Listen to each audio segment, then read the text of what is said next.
سپه جذبه لاړ سپه خشم د چمن و ټولو ښاریانو ته یو اعلان کوو چې دغه په پرلت کې ناست خلک دا صرف د پاسپورټ د ختمولو جمعوار نه دي تاسو په چمن کې 12 لکه آبادي ده او نن دلته په پرلت کې زموږ سره تاسو کتلی شئ آیا دا 12 لکه ناست دي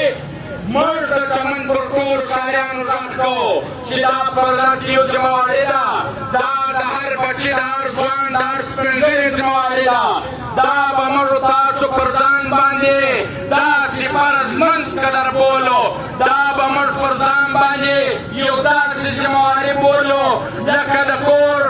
وړي چې راوړې لکه د کور یو سبزي و دال و بل څه چې راوړې دا پرلت ته راتګ به هم داسې ذمهواري ګڼو نو موږ بیا دا جنګ ګټلی څو دا جنګ موږ بیا ګټلی څو که زموږ ستاسو په مابین کې اتفاق او اتحاد هغه د 26 اکتوبر رقم یووالی نه کې ورښکاره دغه ظالم دغه جابر ستا دغه فیصله هېڅکله نه در سره مني نو باید موږ خپل احتیاط او اتفاق هغه د 26 اکتوبر د جمعرات د ورځې چې کوم ټول ښار راوتلی و نو موږ به هغه ورځ نه هېروو او موږ کوم اتفاق او اتحاد به تر هغه هم بالاتر ودې ته ورښکاره کوو نو بیا هله موږ ستاسو مطالبه د منلو لایقت جوړېدلی شي دا و تاسو ته ناست دي حساب درته لګوي دا حساب یې لګولی دی چې په چمن کې 12 لکه آبادي ده نو دا پر روډ چې ناست دي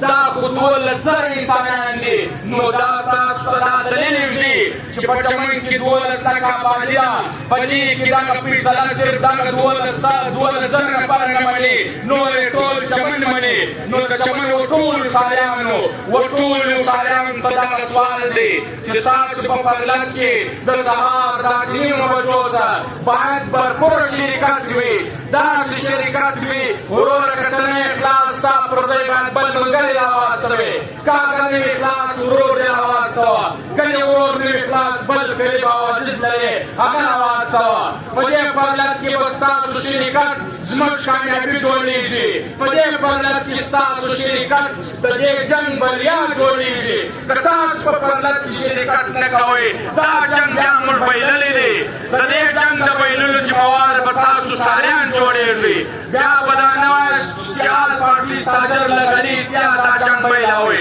دا جنګ به تاسو پخپله بایلي نن چې په دې پرلت کې ناست دي زه ورته ګورم دا صرف ټول هغه خلک دي چې هغه په پرلت د دغه چانس باندې 500,000 روپۍ ګټي هغه یې کور ته وړي هغه دغه د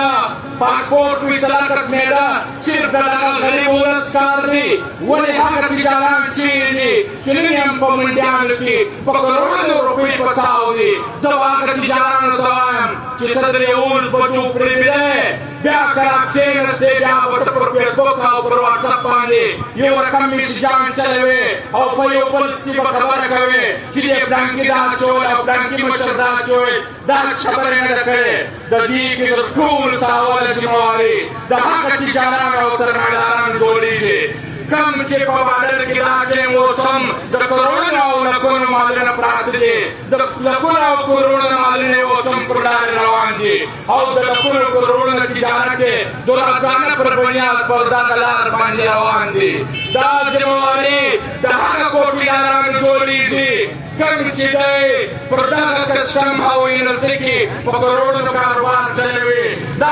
ذمهواري د هغه کوټیدارانو او د هغه ګاډیانو والا ده کم چې پر دغه لار باندې کاروبار لري دا د پاسپورټ فیصله کړاله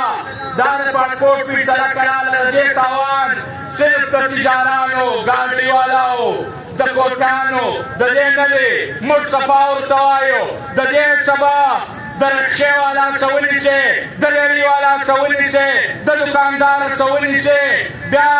راځه پر دغه سیمه باندې د کراچۍ پورې چې څومره عوام پروت دی د 1 کروڑ لږ بږ انسانان خاص کر پښتانه د دې کې متاثره کېږي نو لہذا د دې ذمهوار به ټول د چمن او د سپین بولدک خلک جوړېږي د سپین بولدک او د چمن د خلکو څخه موږ په دې پرلت کې د برپور شرکت دعوت ورکوو چې ورور بار بار تاسو دعوتونه مه غواړئ یا تاسو خپل دغه په حالت کې شرکت یو میلمه راځي تاسو په هغه ورځ باندې راځي یا ورور